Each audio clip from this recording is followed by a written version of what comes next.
સ્વામિનારાયણ ભગવાનની જય, અક્ષર પુરુષોત્તમ મહારાજની જય, ગુણાતીતાન સ્વામી મહારાજની જય, ભગતજી મહારાજની જય, શાસ્ત્રીજી મહારાજની જય, યોગીજી મહારાજની જય.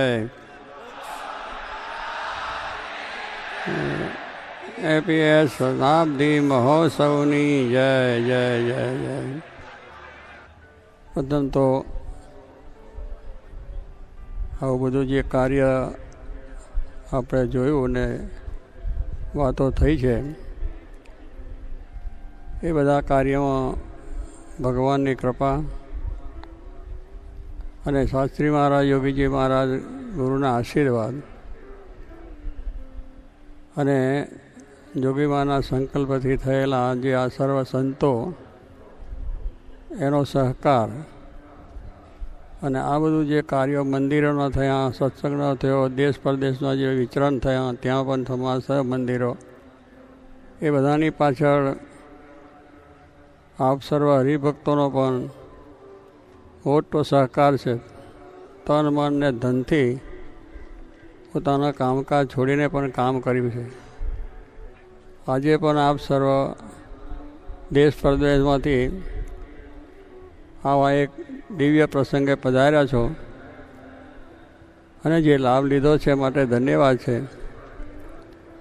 અને બધાને ખાસ હું વંદન કરું છું, પ્રણામ કરું છું કે આવું ને આવું કાર્ય આપણા જીવનમાં રહે અને ભગવાન સર્વને બળ આપે.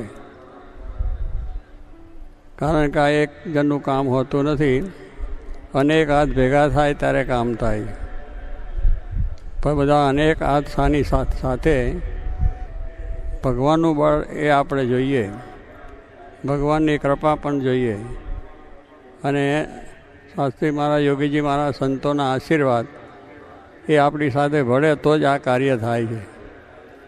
કાર્ય કંઈ સામાન્ય નથી, પણ એક ભગવાન સ્વામિનારાયણને અક્ષરધામમાંથી સંકલ્પ થયો અને આ પૃથ્વી પર પોતે પધાર્યા છે. એમના ભક્ત ગુણાતીતાન સ્વામી એ પણ સાથે લાવ્યા અને એમનો સંકલ્પ હતો કે આ દુનિયાની અંદર સર્વને શાંતિ થાય, સુખ થાય અને આ જે આત્મા પરમાત્માનું જ્ઞાન દ્રઢ થાય, અક્ષર પુરુષોત્તમનું દ્રઢ જ્ઞાન થાય અને એ પ્રમાણે પોતાનું આત્મકલ્યાણ કરી શકે. એટલા માટે આ એમનો સંકલ્પ છે અને એ શાસ્ત્રીજી મહારાજે આ વાતને વિસ્તારી, યોગીજી મહારાજે પણ વિસ્તારી છે અને આજે આ કાર્ય આપ સર્વના સહકારથી ખૂબ સુંદર થયું છે. કારણ કે આ કાર્ય એ એક જ હતું કે ભગવાન સર્વનું કલ્યાણ કરે, સર્વના શાંતિ થાય, સામાજિક બધી જે કંઈ કાર્યો છે એ પણ સારી રીતે થાય, રાજકીય કાર્યો પણ સારા થાય અને દરેકને શાંતિ પ્રાપ્ત થાય. કારણ કે આપણે વિશ્વ કલ્યાણની ભાવના એ કહીએ છીએ, પણ જ્યારે એવા પુરુષો પધારે છે ત્યારે જ આપણને આ વિશ્વ કલ્યાણની ભાવના પ્રાપ્ત થાય છે અને એ માર્ગે ચાલી અને કાર્ય કરી શકીએ છીએ. પણ એ આપણા બળે કરીને કાંઈ થતું નથી. કારણ કે આપણને શરીર આપ્યું છે, એમાં બુદ્ધિ, શક્તિ બધું જે આપ્યું છે ભગવાને આપ્યું છે અને એનાથી આપણે બધું કાર્ય આજે વિકાસનું કરી રહ્યા છે ચારે બાજુ, દેશ પ્રદેશની અંદર, બધે દુનિયામાં. એ નહીં પણ આખા બ્રહ્માંડનું જે કાર્ય થાય છે એ ભગવાનના બળે, ભગવાનની ઈચ્છાથી થાય છે. એટલા માટે શરીર આપ્યું છે. તો એ શરીરથી આપણે સારી રીતે કરી શકીએ એને માટે ભગવાન પૃથ્વી ઉપર પધારે છે સર્વજીવના કલ્યાણ માટે. કારણ કે ભગવાનનો આશરો અને ભગવાનનું બળ એ અગત્યની વસ્તુ છે અને હંમેશા જ કરવું છે. આજે આપણા ભૌતિકવાદની અંદર આ વસ્તુઓ આપણે કેટલા ભૂલતા જઈએ છીએ કે જે કરીને સવારે ઉઠીએ ત્યારથી જ ભૌતિકના વિચારો આવે. ઉઠ્યા ત્યાંથી જ રેડિયો અને ટીવી બધા ચાલુ થાય અને દુનિયાનું બધું એલફેલ બધી વસ્તુ જોઈએ. સાધનો પણ એવા બધા થઈ ગયા કે જેથી કરીને આપણા સંસ્કારને બધું ચાલ્યું જાય.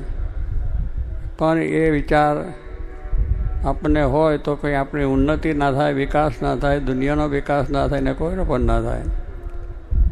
પણ એટલા જ માટે ભગવાને જે શરીર આપ્યું છે એનાથી પહેલાં જ પથારીમાંથી ઉઠતાની સાથે જ આપણા વિચારો એવા હોવા જોઈએ કે ભગવાન સર્વનું કલ્યાણ કરે, સર્વને સુખી કરે, સમાજ સુખી થાય, રાષ્ટ્ર સુખી થાય અને સર્વનું કલ્યાણ થાય. એ ભાવનાની સાથે આપણે ઉઠવાનું હોય છે.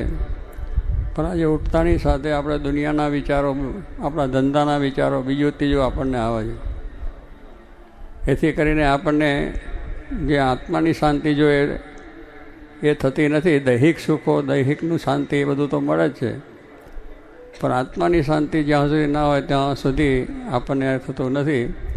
તો એ માટે જ આખા આપણા પૂર્વ જે આચાર્યો, અવતારો, ઋષિમુનિઓ એ થયા છે અને જે આપણને આ વસ્તુ આપી છે, ભાગવદ્ ગીતા, ઉપનિષદ, બ્રહ્મસૂત્રો, આ બધા સિદ્ધાંતો આપણને આપ્યા છે. એ સિદ્ધાંતો અક્ષર ને પુરુષોત્તમ એ ગીતામાં પણ છે અને ઉપનિષદોમાં પણ છે અને બ્રહ્મસૂત્રોમાં પણ છે.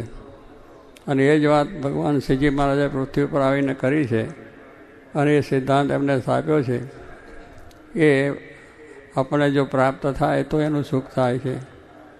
તો એ વાતને આપણે કરે છે, બધાને ઘણા જ કરે છે, પણ એ જ વાત જો આપણા જીવનમાં દ્રઢ થાય, ભલે વ્યવહાર, સંસાર, દેશ પરદેશ, આપણે ગમે ત્યાં જઈએ, આપણે આજે જે વિકાસ કર્યો છે, વિજ્ઞાને આપણને ખૂબ સુંદર આપી વાત કે જેની કરીને આપણે આ વિકાસ કરી શક્યા. આજે દુનિયાની અંદર આપણે ગમે ત્યાં જઈ શકીએ છીએ. અહીં બેઠાના અમેરિકાની વાત, અમેરિકાની અહીંયા આપણે સાંભળી શકીએ છીએ અને ઘણી બધી જાતનું આપણે કાર્ય કરીએ. માણસ આકાશમાં ઉડતો થઈ ગયો અને એ પ્રમાણે આકાશની વાતો પણ લાવ્યો, પાણીની અંદર પણ ચાલતો થઈ ગયો. એમ અનેક રીતે કાર્ય થયું. રોડ રસ્તા થઈ ગયા, બાગ બગીચા થયા, ઉદ્યોગો બધું થપાઈ ગયું. ખૂબ વિકાસ થયો આપણે અને એ વિકાસની પણ જરૂર છે અને કરવો જોઈએ, એની ના નથી. બે વિદ્યાઓ આપણને આપી છે શાસ્ત્રમાં, વેદોએ, કે આ પ્રમાણે વિદ્યા, પરાવિદ્યા અને અપરાવિદ્યા. અપરાવિદ્યા એટલે આપણે જે કોલેજોમાં અભ્યાસ કરીને આજે મેળવ્યું છે એ અપરાવિદ્યા છે, કે જેથી કરીને જગતમાં માણસોને શાંતિ સુખ મળે અને દૈહિક રીતે આપણને જરા લાભ થાય. પણ એ બધું હોય પણ છતાં પરાવિદ્યા જેને કહ્યું છે, બ્રહ્મને પરબ્રહ્મ, આત્માને પરમાત્મા, અક્ષરને પુરુષોત્તમ, એ માટે જ આપણો અવતાર છે. ગુણાત્યાન સ્વામી કહ્યું કે આપણે આ અવતાર દે શા માટે? અક્ષરરૂપ થઈને પુરુષોત્તમની ભક્તિ કરવી, એ સર્વશાસ્ત્રોનો સાર છે. તો એ વસ્તુની માટે આપણે આ વિચાર કરવાની વસ્તુ છે. એટલે એનું જ્યારે જ્ઞાન થાય એ પરાવિદ્યા છે અને પરાવિદ્યા શાસ્ત્રોમાં આપણને આપી છે. એ આપણે પ્રાપ્ત થાય તો આપણો પ્રકાશ અહીંયા થાય. ને કંઈ આ બધી જ વસ્તુ હોવા છતાં મૂંઝવણ, કેટલીક જાતના આપણા જીવનમાં ખોટા વિચારો, ખોટી ઉપાધિઓ, રાગ, દ્વેષ, મારું તારું, છળ, કપટ, પ્રપંચ, આ બધા થાય. એને લઈને આપણે અશાંતિ, પોતાની પાસે ઘણું હોવા છતાં બીજાનું જરા જોઈએ ત્યારે દ્વેષ થાય. આપણે પાસે બીજી વસ્તુ, બીજાની સારી વસ્તુ જોઈને દ્વેષ થાય છે કે કેમ કરીને બીજાનું ખરાબ થાય ને મારું સારું થાય. એવું જ જોગી મહારાજ પોતે ભગવાન સર્વનું ભલું કરો એ કહેતા, પોતાનું ભલાની વાત નથી કરતા, બીજાના ભલાની વાત. તો એ વિચાર આપણે સવારે ઉઠતાની સાથે આવવો જોઈએ કે જેથી કરીને આપણા જીવનમાં સાચો પ્રકાશ કહેવાય. એ પ્રકાશ આવશે તો આ પ્રકાશમાં પણ શાંતિ થશે, લૌકિક કાર્યોની અંદર પણ શાંતિ થશે. તો એવો જે શુદ્ધ વિચાર આપણને શાસ્ત્રોથી, વેદોથી, ઉપનિષદોથી મળ્યો છે. ભગવાન શ્રીજી મહારાજે પણ આવીને એ જ વાત એમને આપી છે કે આ દુનિયામાં જીવનું કલ્યાણ છે એ ભગવાનને ભગવાનના સંત. એમને પોતે બહુ અભ્યાસ કરીને વાત કરે છે કે 4 વેદ, ખટશાસ્ત્ર, 18 પુરાણ, ભારતાદિક ઇતિહાસ, એ બધાની અંદર વાંચન મેં કર્યું છે. ભગવાન શ્રીજી મહારાજે નાનપણથી જ આ મોટો અભ્યાસ એમણે કર્યો હતો. એમના પિતા બહુ વિદ્વાન હતા અને એનો સાર એમને પોતે કાઢીને પોતાના વચનામતમાં પણ લખ્યો છે કે આ બધા વેદ છે એમાં પણ એક જ વાત છે, 4 વેદ, ખટશાસ્ત્ર, 6 શાસ્ત્રો કયા છે અને એ ઉપનિષદ, ભાગવદ્ ગીતા, એક ભારતાદિક ઇતિહાસ, રામાયણ, ભાગવત, બધાની અંદર એક જ વિચાર આવે છે અંતે કે ભગવાનના સંત કલ્યાણકારી છે. આપણા માટે કલ્યાણ કરનારી એ જ વસ્તુ છે. અને એ કલ્યાણ આપણા દૈહિક રીતની જે સુખ શાંતિ મળે એ પણ કલ્યાણ છે.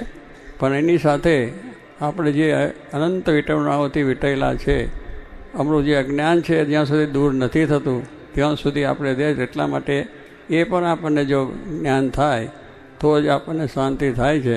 તો આ પ્રમાણે ભગવાનના સંત જ્યારે એવા મળે છે ત્યારે જ એમના થકી આપણે આ કાર્ય કરી શકીએ છીએ અને થાય છે.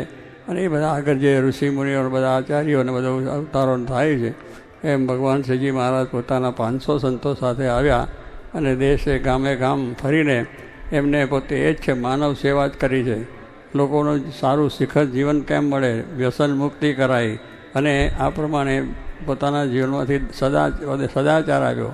સદાચારી જીવનને વ્યસન મુક્તિ થાય એટલે આપણામાં જે અજ્ઞાન છે એ નાશ થાય ને જ્ઞાન પ્રકાશ થાય. અજ્ઞાન છે એટલે શું કે હું દેહ છું, આ દેહ તે હું છે, મનાશે ત્યાં સુધી દુઃખ છે. જ્યાં સુધી દેહને હું કરી માનશે ત્યાં સુધી ભોગ વિલાસ ખાવું ને પીવું પડશે. પણ જ્યારે એને પોતાનું આત્મજ્ઞાન થાય છે ત્યારે બધું જ આપણા જીવનમાં રહેતું નથી. કે આપણે ભગવાનને રાજી કરીને ભગવાનને સુખ આવને દુનિયાની સારી સેવા થાય, સમાજની સેવા થાય અને સારા કાર્યો થાય એ ભાવના હંમેશા પ્રગટે છે. તો એવું જે કાર્ય કરવા માટે આ પ્રમાણે ભગવાન શ્રીજી મહારાજ અને એમના બધા જે 500 સંતો બહુ ફર્યા ઘરે ઘરે ગામે ગામ અને દરેકને આ જ્ઞાન સમજાવીને સુખ્યા કર્યા છે. અને એ રીતનું કાર્ય થાય.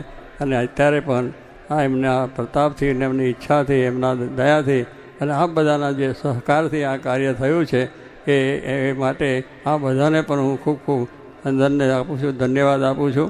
આપણું જીવન પણ ધન્ય બને, આ સમાજ સુખી થાય, વિશ્વનું કલ્યાણ થાય એ માટે મારા સર્વને સદબુદ્ધિ, સારા વિચાર